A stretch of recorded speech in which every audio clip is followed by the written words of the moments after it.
Editorial De Frente. Nos oyen, nos ven, nos creen.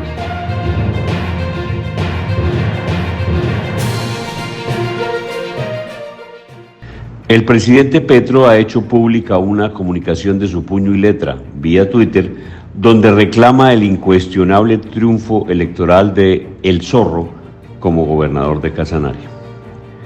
Por lo tanto, el electo mandatario debe pronunciarse. En campaña, siempre y de forma categórica, César Ortiz Zorro, de Alianza Verde, dijo que no era el candidato del petrismo. Mirando a las cámaras y sin temblarle la voz, lo sostuvo en DF Casanare. Y le creímos, y le seguimos creyendo. Pero ante lo dicho por Petro, con tanta seguridad y sobradez del presidente, la opinión pública espera pronta claridad sobre esta confusa situación que claramente pone en duda la palabra del nuevo mandatario de los casanareños, por quien votaron masivamente alrededor de 130,000 personas el pasado 29 de octubre. En las elecciones de mandatarios regionales, el presidente Petro fue masacrado electoralmente en la totalidad del país. De cerca de 11,5 millones de votos que logró a la presidencia, por lo menos 9 millones de colombianos no le votaron a sus candidatos a alcaldías y gobernaciones. El pueblo, en apenas 15 meses de mandato, le envió un contundente mensaje: no te queremos de presidente, mentiste, fuiste un promesero bufón, más letal que tus antecesores. La especie de plebiscito anticipado, como podría catalogarse a las elecciones del 29 de octubre, fueron el termómetro que le midió la temperatura a un Petro caracterizado por el caos, cinismo, ingobernabilidad y desvergüenza gubernamental. Ha relevado a por lo menos 22 ministros y viceministros, ha sido objeto de toda clase de escándalos de corrupción y nepotismo descarado y ha ejercido una especie de "el Estado soy yo y el mundo me importa un pito". Luis XIV le quedó en pañales. Los dineros del narcotráfico que desde la costa atlántica ingresaron a su campaña presidencial tienen a las puertas de la cárcel a su hijo Nicolás, ahora procesado por lavado de activos y enriquecimiento ilícito. Petro, como el tristemente recordado narcopresidente Ernesto Samper, dice que no sabía del ingreso de esos miles de millones de pesos. ¿Alguien le cree? Hace unos meses, el mismísimo Armando Benedetti, por entonces embajador en Venezuela, le dijo a Laura Sarabia, la jefe de gabinete por esos días, que él mínimo había conseguido 15,000 millones de pesos para la campaña y que sabía muchas cosas oscuras, entre esas que Petro es adicto al consumo de drogas, cocaína. El deslenguado embajador, en tono desafiante y con palabras de grueso calibre, insultaba a la hoy pomposa y endiosada Sarabia, actual directora del Departamento de Prosperidad Social, cargo al que Petro la encumbró luego de haberla echado del Palacio de Nariño. Se ventila que al presidente le conviene tener muy de cerca a la señora Sarabia. Ella sabe cositas que el país no sabe. La cara de Petro se ha hundido en el barro con, por ejemplo, el descaro de su hermano Juan Fernando, quien sin ruborizarse reconoció que en efecto sus visitas en campaña a las cárceles La Modelo y La Picota fueron para negociar apoyos en votos a su hermano y la liberación de poderosos capos. En contraprestación, el futuro presidente impulsaría una ley de excarcelación con grandes beneficios económicos para esos delincuentes, propuesta que actualmente cursa en el Congreso. La tal paz total de Petro con los narcocriminales del ELN y las FARC, además del multimillonario negocio que supone para sus protagonistas, es un grosero y asqueroso vomitivo, un puñetazo con vaselina en la cara de los colombianos a quienes Petro pretende embaucar una vez más. Hace apenas unos años lo hizo el delincuente Juan Manuel Santos cuando firmó el pacto de La Habana con los terroristas de las FARC.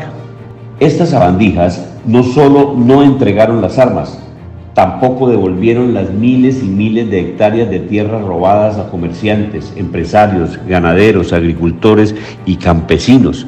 No devolvieron sus mal habidas fortunas, no devolvieron a decenas de secuestrados, menos informaron a las autoridades de los más de 25.000 huecos que abrieron en las montañas del país para enterrar a sus inocentes víctimas que cayeron bajo sus cuchillos, palazos y sus balas. La paz total de Petro será mucho peor. Apuesto 10-1 y pago el triple. Como si fuera poco, millones de colombianos hoy padecen duros golpes en sus bolsillos.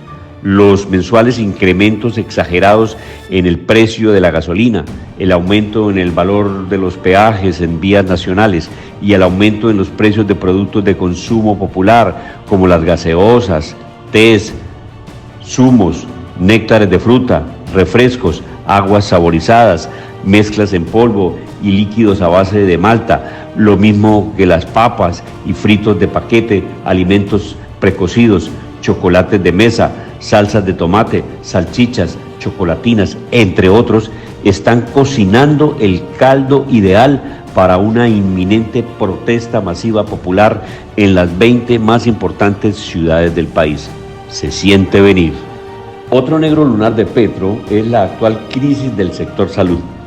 En droguerías y tiendas ya se vive el desabastecimiento de medicamentos. Cruz Verde, la cadena internacional de farmacias, anunció que a partir del 15 de noviembre no seguirá suministrando a la gente medicamentos especializados para enfermos con dolencias y enfermedades graves. Esto es causado por los cerca de 450.000 millones de pesos que la EPS Sanitas le adeuda, deuda promovida y empujada adrede por el presidente Petro y su ministro de Salud, Guillermo Jaramillo.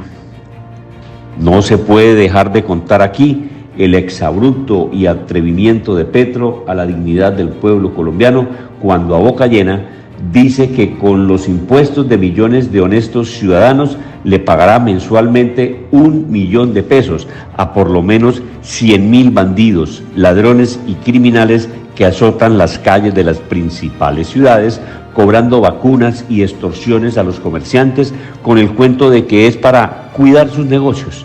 Aquí se cumple aquello de que ser delincuente paga.